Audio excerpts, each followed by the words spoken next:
የሚያስከብሩ የንግግር ህጎች። የንግግር ግርማ ሞገስና የስነ ልቦና የበላይነት።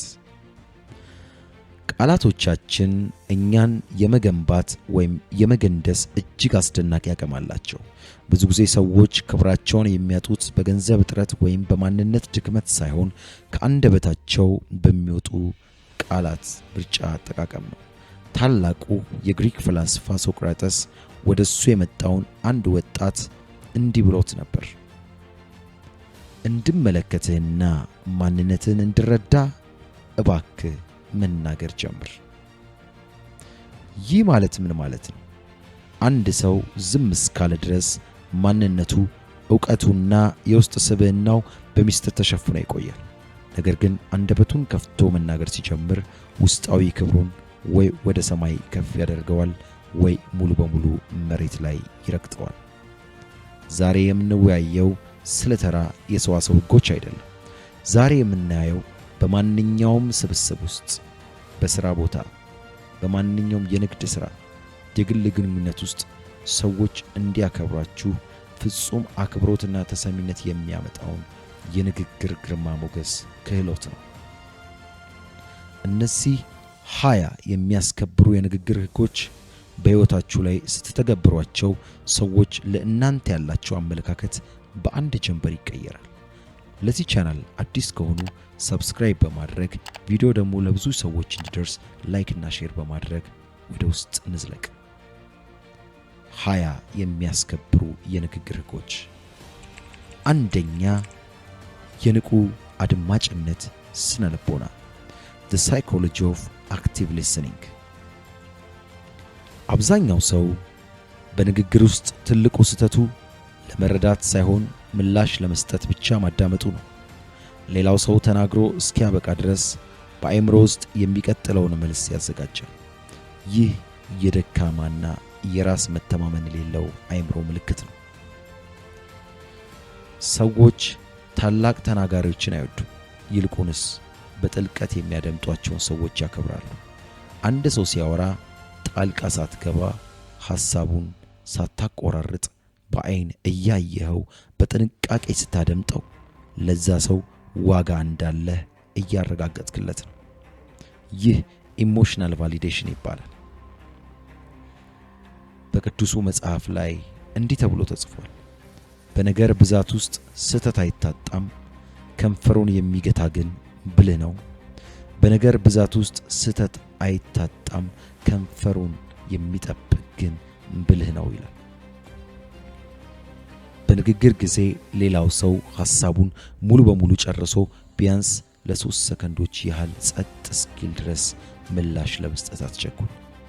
ይህ ቆም ማለት ፓውዝ የአንተን የውስጥ መረጋጋትና ለሐሳቡ የሰጠውን ጥልቅ ግምት ያሳያል። ሁለተኛ፣ የድምፅ ቅላጼ ወይም የትዕግስት ስልት The power of tone and pacing። በጣም ጮክ ብለው ወይም በጣም ፈጥነው የሚናገሩ ሰዎችን አስተውለህ ታውቃለህ? በስነ ልቦና ሳይንስ ውስጥ በፍጥነት መናገር የመረበሽና ተቀባይነት የሌለው ሰው ፍርሃት ነው። አንድ ሰው ሲጮህ ደግሞ የሐሳብ ጥንካሬ ስለሌለው በድምፅ ኃይል ያንን ሐሳብ ለማሸነፍ ወይም ለማጽደቅ እየሞከረ ነው ተብሎ ይታሰባል። እውነተኛ ተሰሚነት ያላቸው ሰዎች ድምፃቸውን አያጮሁም፣ ይልቁንስ የሐሳባቸውን ጥንካሬ ያሳድጋሉ። ድምፅህ ዝቅ አድርገህ በእርጋታ በእያንዳንዱ ቃል መካከል አጫጭር ረፍቶችን ፖዝ እያደረግ ስትናገር ሰሚው ሰው ያንተን ሐሳብ ለመስማት ወደ አንተም እንዲጠጋ ታስገድደዋለህ። ይህ አንዱ የቁጥጥር ስልት ነው። በንግግር ጊዜ የአተነፋፈስህን ፍጥነት ተቆጣጠር። ከሆድህ በጥልቀት እየተነፈስክ ወይም ዲያፍራማቲክ ብሪዚንግ አድርገህ ተናገር። ይህ ድምፅህ ጥልቅ፣ ግርማ ሞገስ ያለውና አስተማማኝ እንዲሆን ያደርገዋል። ሶስተኛ፣ ስለ ሰዎች ሳይሆን ስለ ሐሳቦች ማውራት ideas over peoples። የሚያስከብር ሰው በአእምሮ በታላላቅ እቅዶች፣ ራዕዮችና አዳዲስ መረጃዎች የተሞላ ነው። ዝቅተኛ ስብዕና ያላቸው ሰዎች ግን የሰዎችን ሕይወት ስህተትና ወሬ በማኘክ ጊዜያቸውን ያጠፋሉ። የሌላውን ሰው ስህተትና ወሬ በምታወራበት ጊዜ የሚያዳምጥ ሰው በውስጡ እንዲህ ብሎ ያስባል፣ ይህ ሰው ዛሬ የሌላውን እያወራ ከኔ ጋር ከሳቀ ነገ ደግሞ የኔ ምስጢር ለሌላ ሰው አሳልፎ ከመስጠት አይመለስም ብሎ ያስባል። ሐሜት የአንተን ታማኝነትና ክብር ሙሉ በሙሉ ያረክሰዋል። ታላቋ ሜሪ የአሜሪካዋ መሪ ኤሌኖር ሩዝቬልት እንዲህ ብላ ነበር፣ ታላላቅ አእምሮዎች ስለ ሐሳቦች ይወያያሉ፣ መካከለኛ አእምሮዎች ስለ ክስተቶች ይወያያሉ፣ ታናናሽ አእምሮዎች ግን ስለ ሰዎች ይወያያሉ። በማንኛውም ስብስብ ውስጥ ስትገኝ የሰዎች ስም ሲነሳ ንግግሩን በብልሃት ወደ ሐሳብ ቀይረው። ለምሳሌ ስለ እገሌ ባህሪ ከምናወራ ይህንን ችግር እንዴት መፍታት እንደምንችል ሐሳብ ብናመነጭ የተሻለ ይመስለኛል በማለት የንግግሩን ደረጃ ከፍ አድርገው። አራተኛ ድንበርህን በክብር ማስከበር። አይ የማለት ጥበብ the power of no። ሁሉንም ሰው ለማስደሰት የምትሞክርና ለሁሉም ጥያቄ እሺ የምትል ከሆነ ያንተ እሺ ዋጋ ያጣል። ሰዎችን የምትፈራና የራስን ፍላጎት አሳልፈ የምትሰጥ ከሆነ ሰዎች በአንተ ላይ መረማመድ ይጀምራሉ።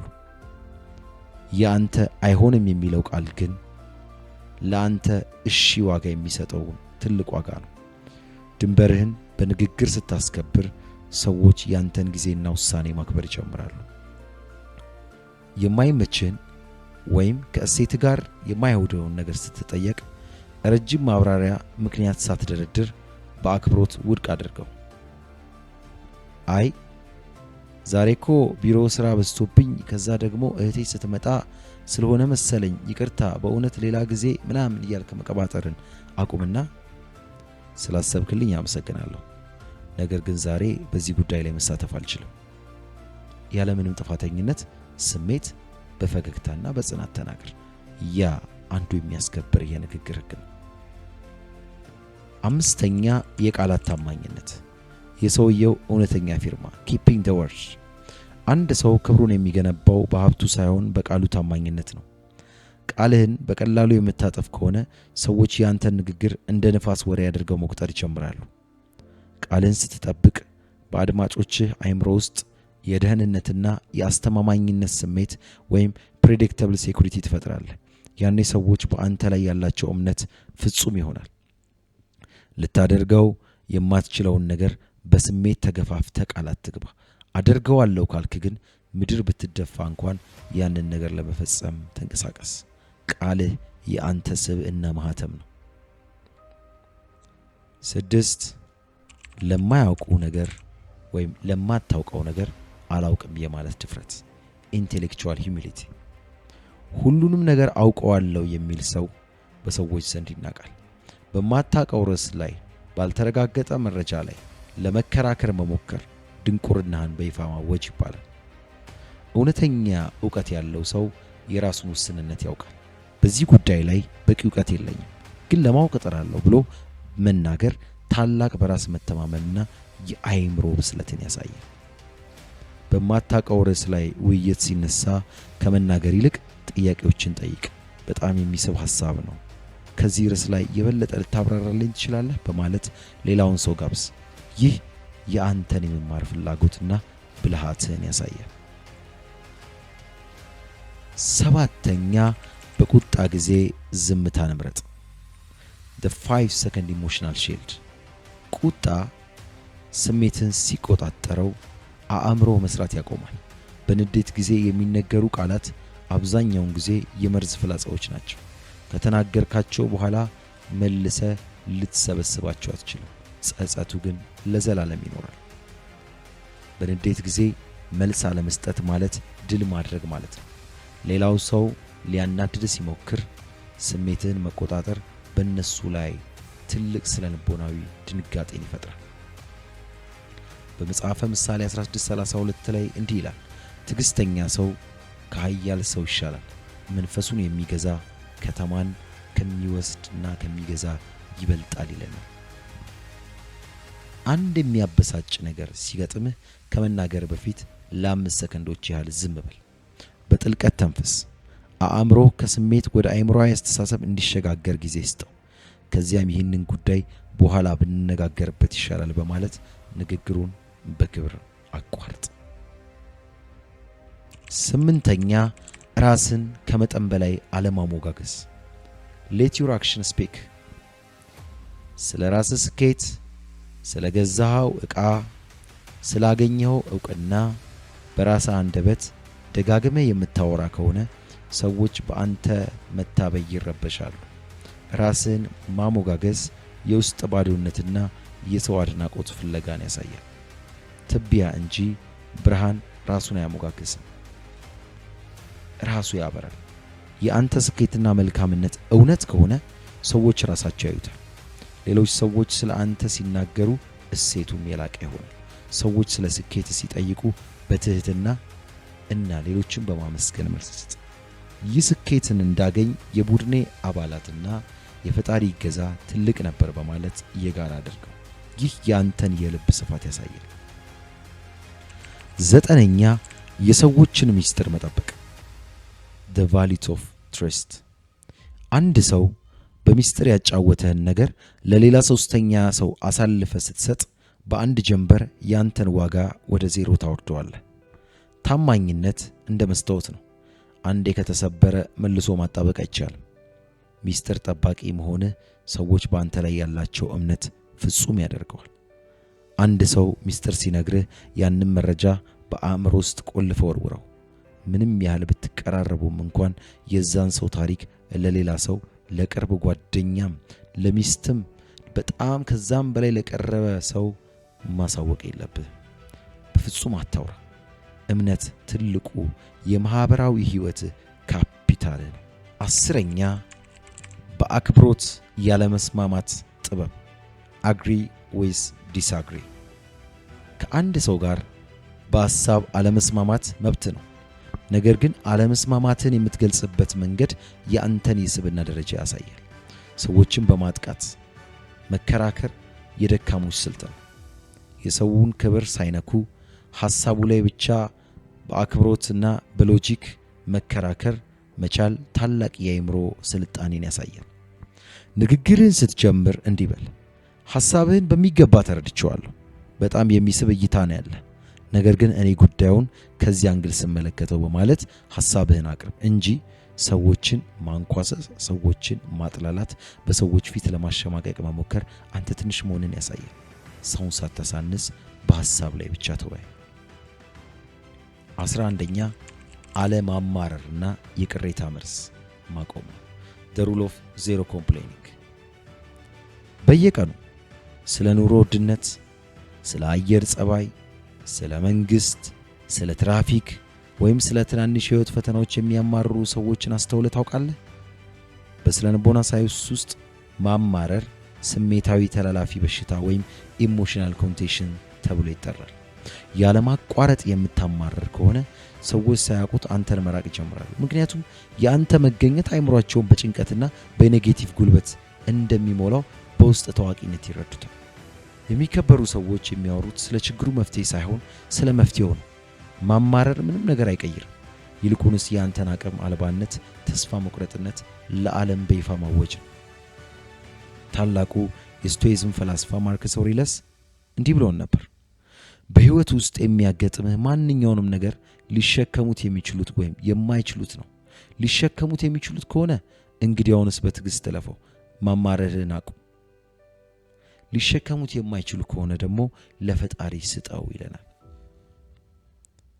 በንግግር ውስጥ ችግር የሚለውን ቃል በፈተና ወይም እድል በሚሉ ቃላት ተካው። ለምሳሌ ስራው በጣም አሰልቺና ከባድ ነው ከማለት ይልቅ በዚህ የሥራ ፈተና ውስጥ ራሴን ይበልጥ እያሳደግኩ ነው ብለህ ተናገር። ይህ ያንተን የውስጥ ጥንካሬ ያሳያል። 12ኛ ከመጠን በላይ ማብራራት፣ ራስን መከላከልን ማቆም። The rule of non-defensives።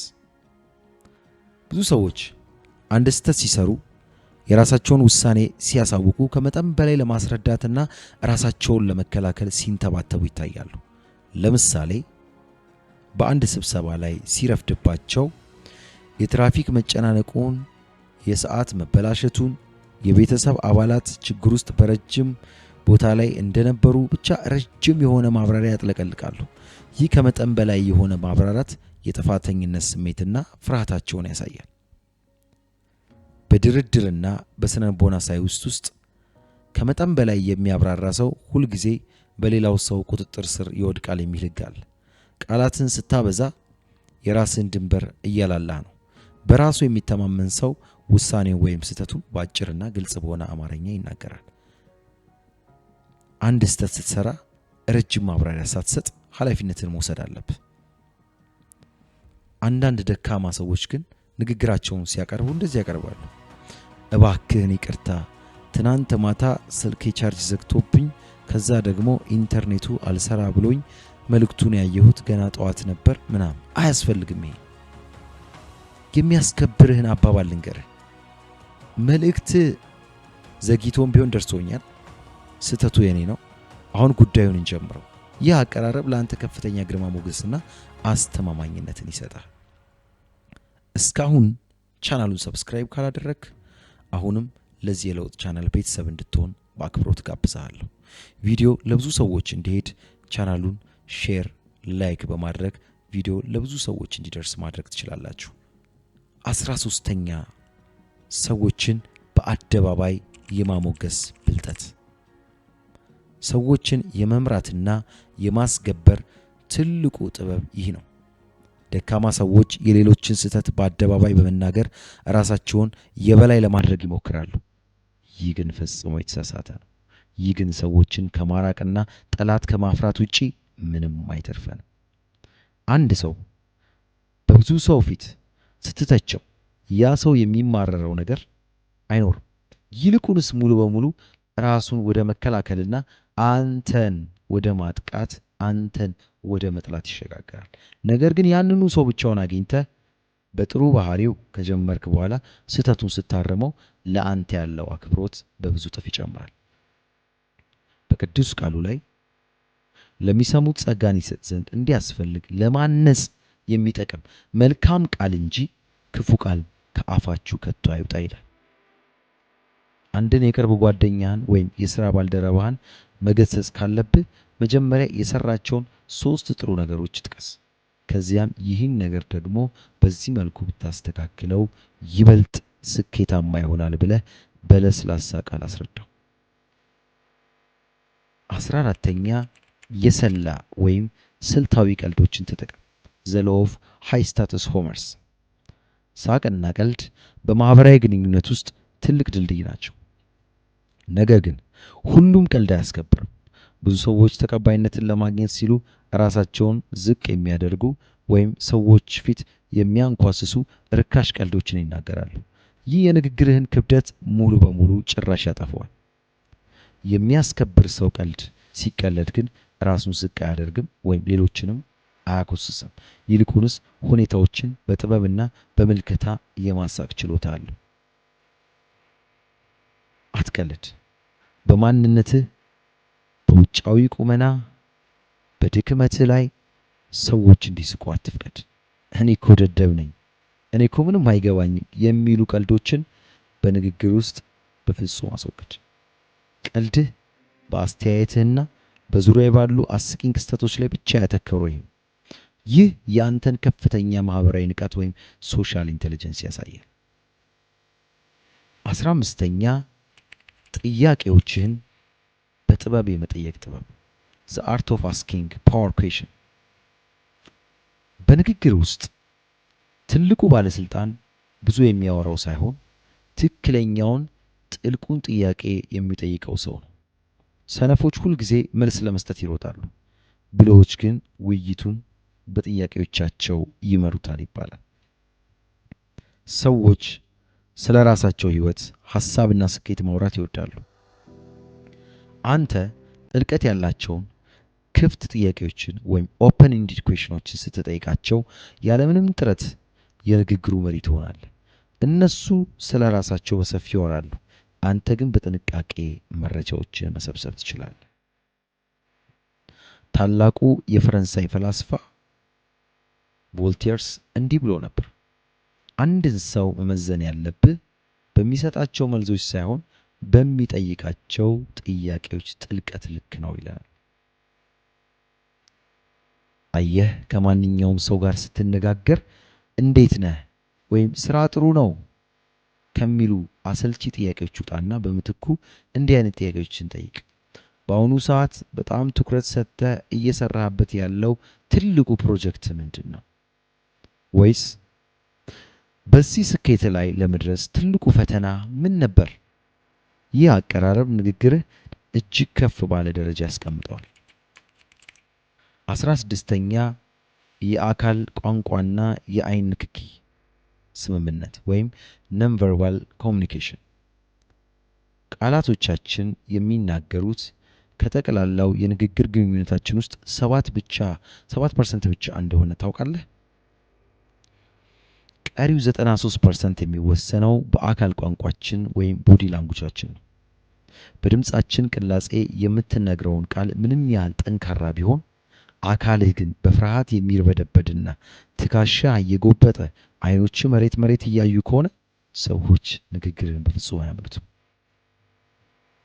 የአይን ንክኪ አይ ኮንታክት አለማድረግ የፍርሃት፣ የውሸት ወይም የበታችነት ስሜት ማሳያ ተደርጎ ይወሰዳል።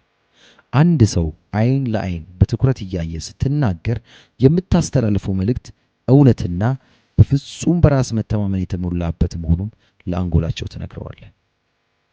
ታላቁ ፈላስፋ ሲሴሮ እንዲህ ብሎ ነበር፣ አይኖች የነፍስ መስኮቶች ናቸው። የውስጥህን ፍርሃትም ሆነ ኃይል ለዓለም የሚናገሩት እነርሱ ናቸው ይላል። በንግግር ጊዜ የ50 ከ70 ህግ ተጠቀም። ሌላው ሰው ሲያወራ 70% ጊዜውን አይኑን እያየ አዳምጠው። አንተ ስታወራ ደግሞ ቢያንስ 50% ጊዜውን አይንህን በንክኪ አጅበው።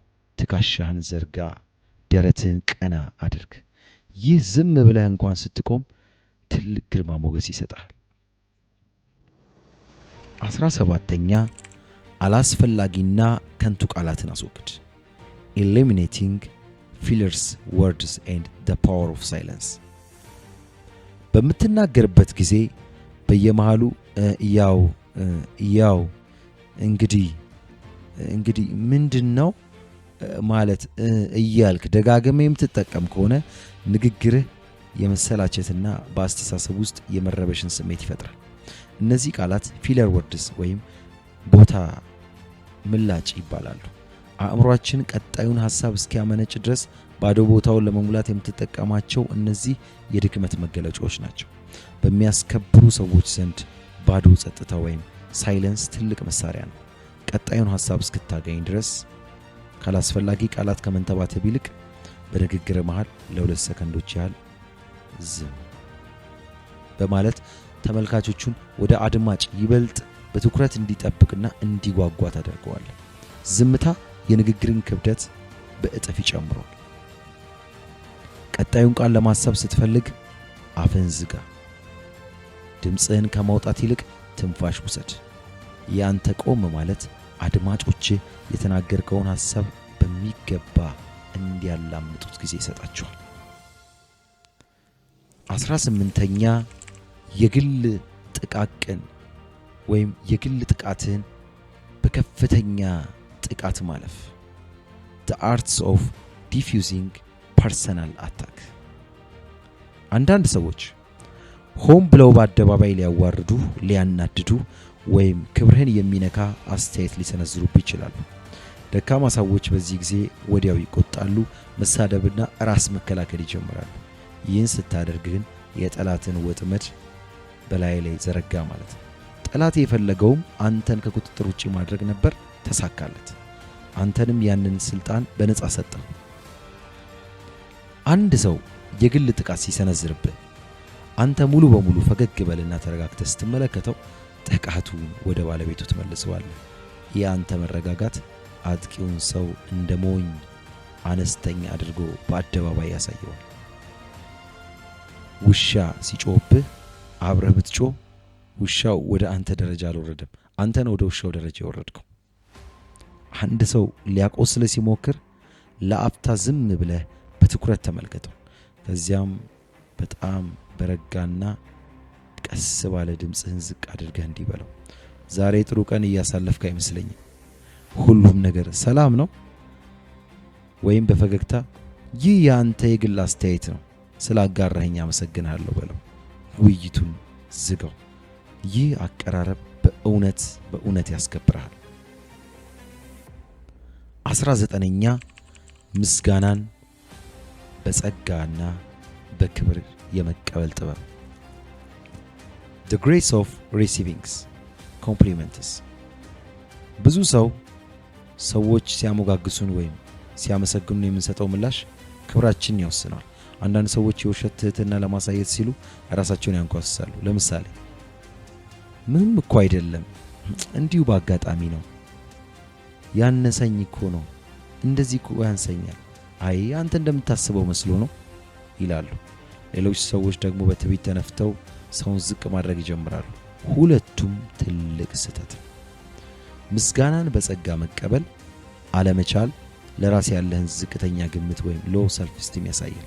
አንድ ሰው በአክብሮት ያቀረበልህን ሙገሳ ልታጣጥለው ወይም የሰጪው ምርጫና ምስጋና እያጣጣልክ።